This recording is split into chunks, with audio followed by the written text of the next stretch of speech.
right to YouTube. Okay, so tonight's call is quotes to live and work by. Feel free to say hi. Hi.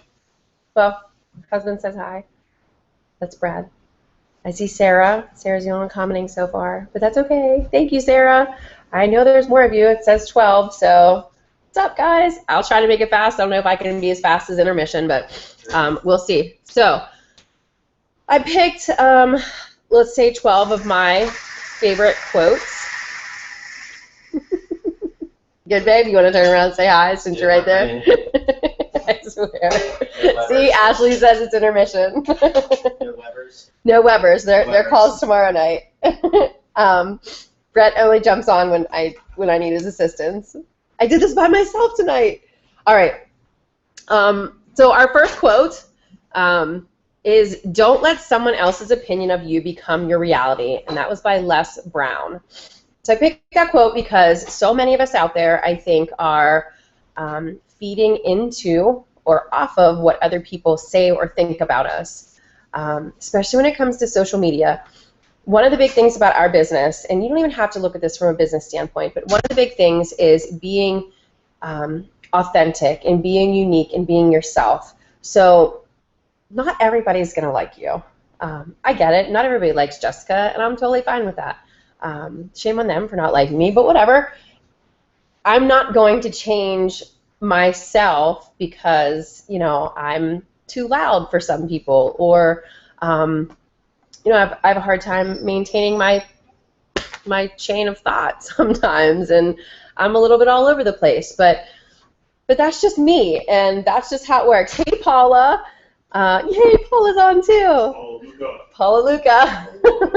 I think Lindsay's the one that said that at Rally. It's really hard to just say Paula. It always comes out as Paula Luca.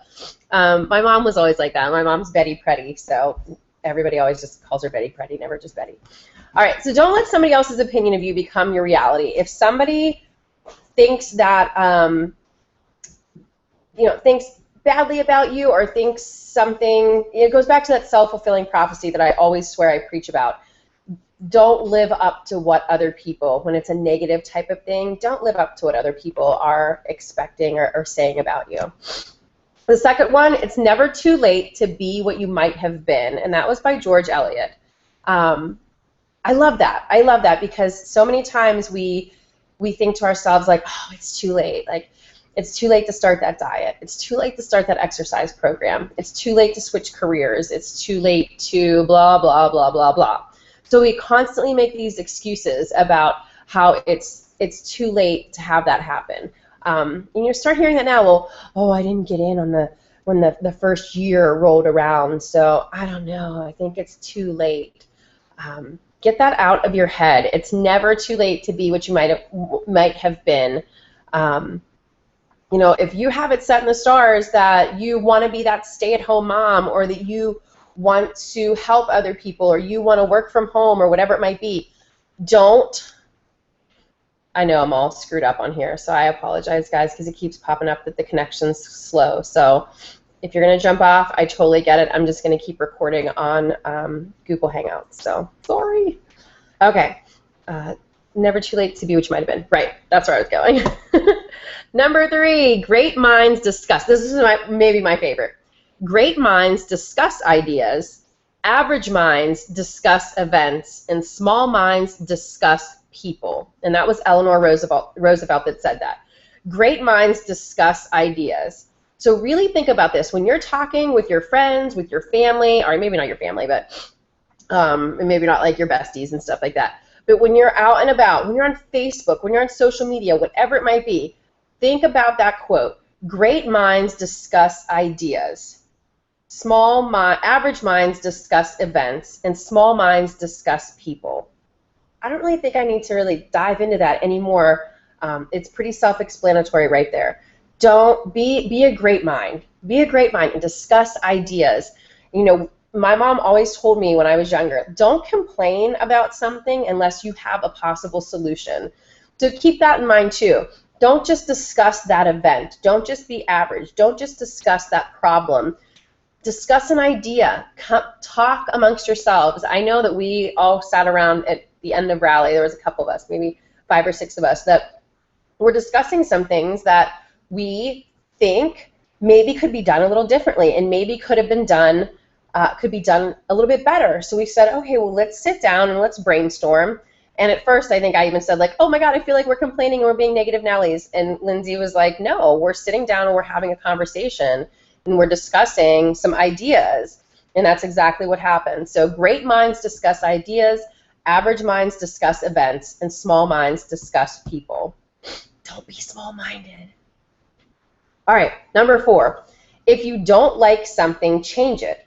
If you can't change it, change the way you think about it. And that was Mary Engelbreit. I think that's how I pronounce her last name. So if you don't like something, change it. That should be self-explanatory.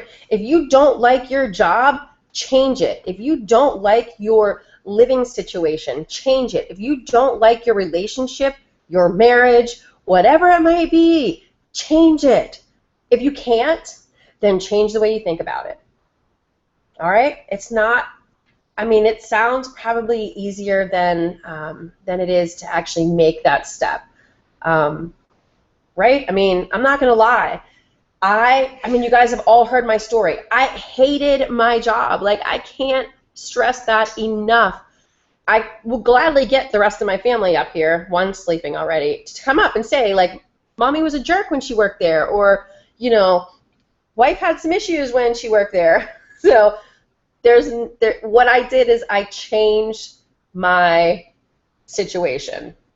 And I tried really, and I'm using try because it didn't work. I set myself up for failure with that one. I did try very hard to change the way I thought about it. And there were certain times throughout the year that okay, I can do this, I can do this.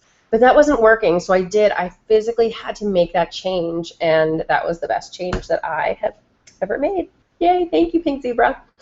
All right, 5. If you want something you've never had, you've got to do something you've never done, and that's Thomas Jefferson. I get it, guys. This can be a tough business. I never did direct sales before. I don't think I've ever been to a party. I may have been at one Tastefully Simple party now that I started to think back after I tell people, like, oh, I never go to a party. I'm not even sure I bought anything, and I think I just did it for my friend Lori because it was like, I'm going to have to go. So I knew nothing. In fact, she didn't even have someone there. Lori just made a whole bunch of stuff, and there was just order forms. Like, I didn't even know what Tastefully Simple was. So I think I bought some beer bread, which, you know, my beer bread story. So this one time I got some beer bread, and I love beer bread. So I made beer bread for my husband. But before my husband got home, I ate half a loaf of beer bread. And I didn't want him to know that I ate a half a loaf of beer bread because he'd be like, Jessica, seriously, you crushed a half a loaf of bread of beer bread? So I ate the whole loaf and then just didn't tell him I made it. So that's how you get out of letting people know that you ate a half a loaf of beer bread. You just eat the whole loaf. Hey, Danielle. All right, we are on number 5. So and to repeat, number 5, if you want something you've never had, you've got to do something you've never done. And I know I keep relating this back to me, guys, but that's all I know how to do in this situation. And if I can find someone on the team or think of something that might relate to you, or if it has, feel free to comment below. But, and Sarah, I'm throwing you out there because you're on here. Danielle, I know that you go out and about and you talk to everybody. But there are some people on this call, Sarah, that are nervous to get out there. Or I know some of you more than others. Sarah, I think you've gotten better, but I know you're really nervous about going to rally. Sometimes you just have to do something that you've never done before. Okay, things will always remain the same unless you are going to make a change. That's pretty self-explanatory there, guys. So if you want something you've never had, you've got to do something that you've never done before. Thank you, Thomas Jefferson. Danielle, you just got on the call. I don't know, internet service on the iPad is all jacked up, so I'm buffering sometimes here, but it is going to Google. What's up, Google? And we'll go right to YouTube. So we're doing a shared screen here. Cool. Okay. Number 6. Oh, this is Zig Ziglar. If you don't know Zig Ziglar and you haven't listened to Zig Ziglar, go and you got to listen to him. I mean, you can read his books because his books are awesome, but go to the library and get any of the Zig Ziglar books on CD and listen to them. His voice is like an old man Matthew McConaughey, and he's so flippin' smart. And when he tells you a story, you're just like, oh, that makes so much sense. Like, why didn't I think about that? So he's great. I love Zig Ziglar, and I love his voice. And I love that he's sort of like, he reminds me of like how the tag team sort of handles it and just throws it out there and is just very cut and dry and tells you how it is, but in sort of a nice way. He did the same thing. Do things that count, but don't count the things you do. That's awesome. That pretty much tells you you don't need to brag about everything that you do. Oh my gosh, Paula was able to see him live a couple years ago. Oh my God, I'm jealous of that. Sarah, are you watching me on YouTube tonight because I'm all jacked up? You'll have to let me know. Do things that count, but don't count the things you do. Don't be boastful. You don't need to tell everybody and their uncle. I know in our business it's sort of, I catch myself doing it. I was doing it a lot this weekend. Total side note, guys, I was camping this weekend. Well, not really camping. My grandparents have a trailer with like running water and cable TV, even though I don't let my kids watch it while we're up there. But I put a table out front with my pink zebra sign. This was out for like 2 days.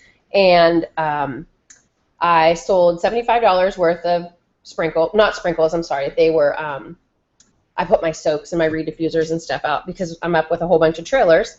And it's great for trailers. And I booked a party. And I didn't even sit at the table. I just in fact, at one point in time, I was sleeping on the couch, and my aunt's like, you have a customer, so I had to run out. But $75 worth of product, not really doing anything, and booked a party while I was camping, I'll totally take that.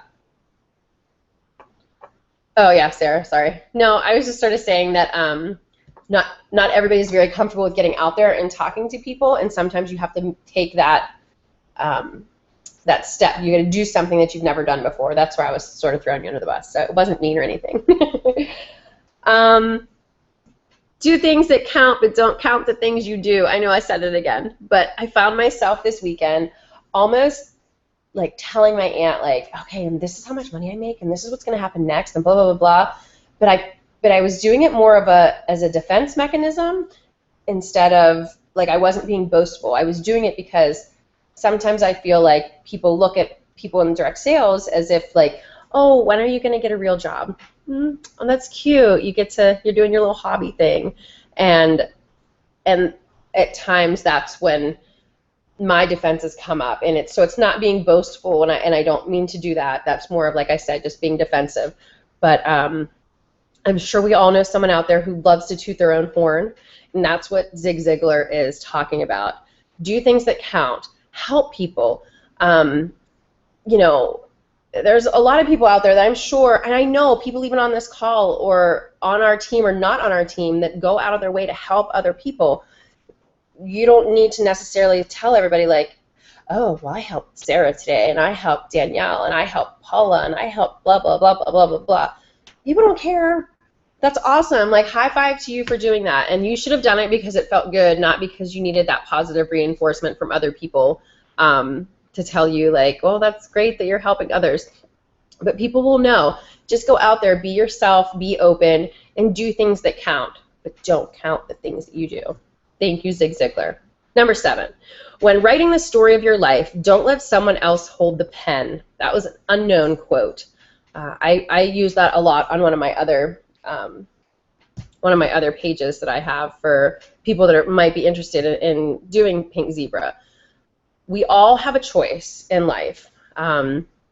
We have choices. Oh my God, I totally didn't even use this one. If you choose not to decide, you still have made a choice. Anybody know where that came from? Anybody? Huh? If you choose not to decide, you still have made a choice. 5, 4, 3, 2, 1. Oh, that's a Rush lyric, right? Okay, and I love it because I'm actually going to put that on my wall, I think. We all have these choices to make every single day. Every minute of the day, we pretty much seconds, we make that choice. I'm choosing right now to sit instead of stand. I'm choosing to ignore the slow connection instead of stopping the live stream.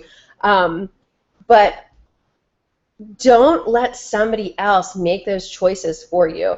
If you want to go out and you want to do these amazing things that you have in your head, that you have planned for yourself, let yourself be in control of it. This is an amazing business where you have control over everything. One of my newbies messaged me today that said she was getting really sick of her retail job, and she just wanted to know if she could really do something with Pink Zebra. Can you do something with Pink Zebra? Absolutely. Can you also just let your kid sit in the corner and not do anything? Absolutely. Like, you have that choice, and it's not going to fall into your lap, but wouldn't it be better to have control over what you want to do and what you're doing in your future than letting someone else, like the man, or letting your boss at your 40-hour-a-week, 9-to-5 job where you have to pick up overtime, or you're forced into overtime. I worked at a job where you were mandated. This was before teaching, and if you refused mandation, you were fired. Like, it was a hospital, so you didn't have a choice. And I want to pen my own story. So Pink Zebra is something that allows you to do that. Mike Tyson, right? Whoever thought you'd be quoting Mike Tyson? Mike Tyson, and I think it was Mary Christensen shared this with us, and I'm like, oh my God, I gotta write that down.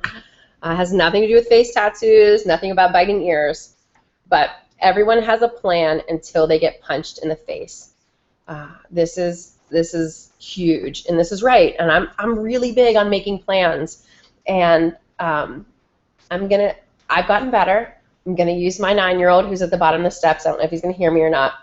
He's good at plans, right? He's got a plan, but the minute something happens, he completely falls apart. For example, he was doing Three Billy Goats Gruff in school. Okay, it was a reader's theater. Comes home, he had this whole plan mapped out in his head. Mom, I'm going to build a bridge, and my other friend's going to make water so that it's going to go under the bridge, and then we're going to have someone sitting under this bridge. We're going to do it out of cardboard boxes because you have all these Pink Zebra boxes, so we're going to make a cardboard bridge that people can walk across. And I was trying to explain to him that you couldn't put somebody's body weight, even a 9-year-old's body, walking across cardboard boxes, even if they were on the ground, let alone up in a bridge form. And you would have thought the world was ending. He had this amazing plan, he was totally ready, and here's Mom, comes around and punches him in the face. Not literally, okay? So the moral of the story, I mean, he did end up getting it done, and we talked it out, and we did have like a backup plan after he calmed down. But how many people does this happen to? How many times do you have this plan, right? Like, incentives coming up, and I have 5 people that are like, yes, I'm totally going to sign up. Don't worry, I'm going to sign up. I'm going to sign up tonight. Oh, I forgot to sign up last night. I'm going to do it today. I'm going to do it after work. Oh, you know what? I'm going to wait until Friday when I get paid. I'm going to wait till this weekend. Okay, well, now I've texted you for 5 days, and you're not responding to me. Now it's been a month. And the month goes by, and they're like, oh yeah, you know what? I totally want to sign up for Pink Zebra. And it goes on and on. You had this plan, right? You wanted those 5 people. 1, you wanted to help them, right? Because we all want to help each other. But 2, it was going to help you earn your trip.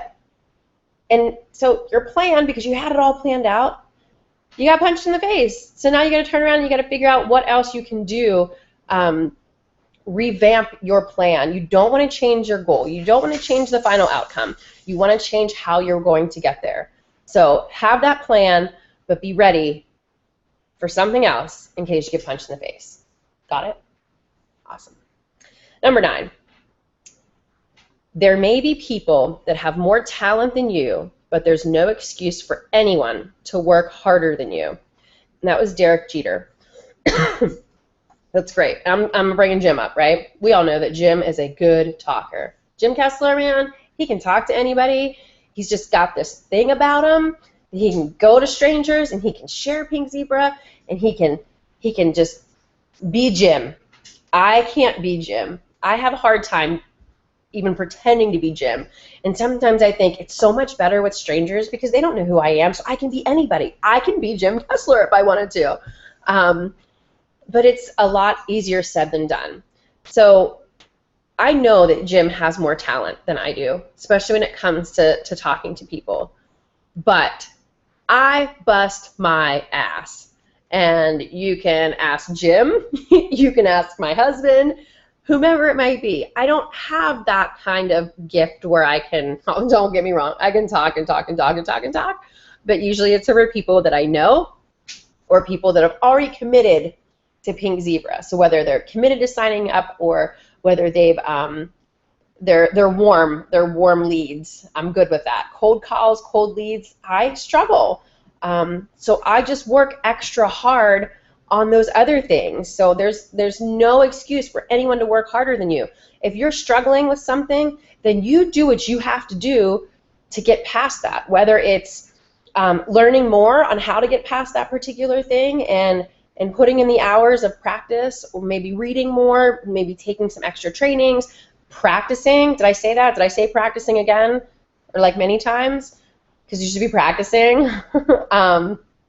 Or, maybe you're working on whatever it is you are really good at. And I think we touched upon this last week. If you're a pro at fundraising, then build the crap out of that. Work hard to make sure that you have perfected that so that you can use that to the best of your ability. And then on the side, sort of start working on those things that you aren't maybe as good at. So there may be people that have more talent than you, but there's no excuse for anyone to work harder than you. And like I said, that's Derek Jeter. Thank you, Derek Jeter. Number 10, remember this. Hold on to this. This is the only perfection there is, the perfection of helping others. This is the only thing that we can do that has any lasting meaning. This is why we are here. And Andre Agassi said that. Remember this, hold on to this. The only perfection there is, the perfection of helping others. This is the only thing that we can do that has any lasting meaning. This is why we are here. I feel like that's another one that's sort of just there. Like, that's self-explanatory, guys. I mean, we're here to help others. Yes, don't get me wrong. The paycheck's nice. The trips are great. The friendships are amazing. But you're out there, and it is a great feeling when somebody on your team promotes. Not because it helps you promote. And there's times where there have been people on my team that promoted that it really wasn't a benefit or a deterrent for me in any way. So it was just this pure joy that I got, I watched them. Like, they worked their butts off to get where they needed to be. And to see how excited they were, and to see the fact that they built this team. And I know she's not on the call right now. I think she had to work. Bobby Joe is one of them. And she has this plan, and for her to see the excitement and to get the private messages that say, hey, I just wanted you to know that this is what I'm doing for my team, and this is how I'm training my team, and it's just a really good feeling that because we have helped her, she's been able to turn around and she's been able to help other people. And it might be helping them out of a job that they hate. Thank you. It might be helping them get an extra $100 a month